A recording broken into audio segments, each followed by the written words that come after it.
Hello friends, Namaste. Welcome back to my channel Food for Thought. Today we are going to discuss about the possible timelines for leisure travel, few key changes that we are seeing in this industry, and how the aviation sector will change and how it will impact leisure travel. If you like my content, please give it a thumbs up, do subscribe below and click on the bell icon. Now coming back to the first topic, the possible timelines and what is changing in the leisure travel industry. The graph that you can see in front of you shows the percentage of foreign tourists visiting in India, state or union territory wise in 2018.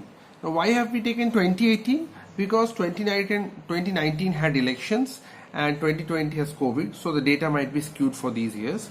Now in 2018 we can see Tamil Nadu has received 21%, Maharashtra has received 17.5%, so on and so forth of foreign tourists, and Rajasthan, Goa, all of them have received a lot of foreign tourists in India. Another statistic that we might keep in our minds is people who have visited India in 2018 were mostly from US, UK, Europe, Russia and Bangladesh. Bangladesh sends a lot of medical tourists in India.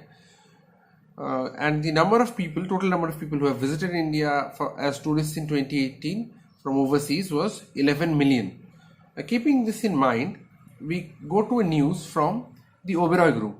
The Oberoi Group, just a few days back, said that they are not expecting many foreign tourists to visit India in the upcoming next 2 years. Now, why is this? Well, because due to the pandemic, everyone is very skeptical and people would like to travel to places where the outbreak is limited or where the healthcare facilities are very robust. Unfortunately, in India, we have had a big outbreak, as all of us know. So that will mean that people will be very skeptical coming to India for leisure travel. And on top of that, why 2 years?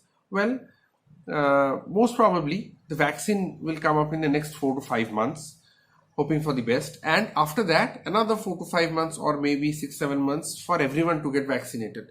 Even after that, people will be skeptical about how much the vaccine is protecting us, like for how long are we protected and how effective is the vaccine. So 1 year for everyone to get vaccinated and another year for the trust to come back. So that's why for the next 2 years, very few foreign tourists will visit India. Now coming back to the topic, what this means for us and how it impacts domestic tourists in India. Well, this means all the focus of all the hotels and travel agencies and everything will be purely on the domestic tourists, and we, the domestic tourists, would probably get a better deals and we would be probably visiting more and more into beautiful places like Rajasthan and Goa, and we could do them more economically. Another thing that would transform is how we choose hotels. Currently, we might give it some thought, but post-COVID, we would strictly want hotels with minimum touch points and which are very near to all the tourist attractions inside that city, so that our travel and touch points are also reduced.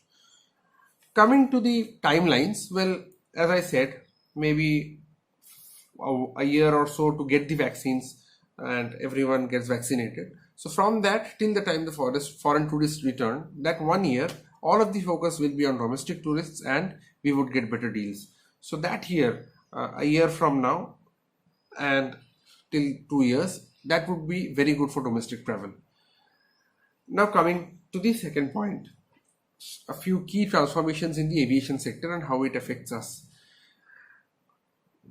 You can see a graph in front of you which is a key statistic about the business class travel.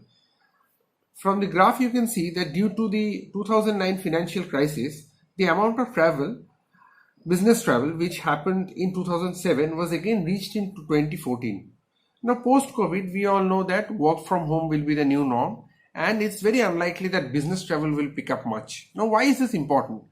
Well, because in international travel especially, the business class tickets are very expensive, and the economy class tickets, which are present behind the business class, as all of us know, they can be charged at a lower rates because people in the business class are paying more. But now, like we saw from the graph, business travel has dropped a lot and we don't know if that demand will ever pick up. So that means economy class tickets will become more and more expensive. Also, we had a news from International Air Transport Association. They said that demand is likely to come back by 2024. So that's like 4 years from now. So this means aviation sector will see a little bit of price increase in terms of leisure travel, and this means that we might need to shell out some more money because of travel to travel. Now, in a nutshell, while you may get better deals in hotels, flights will become marginally expensive. And in the meantime, till the time the vaccine comes, if your state is safe and if the government allows you, road trips are the new normal. Be safe and namaste again. Bye bye.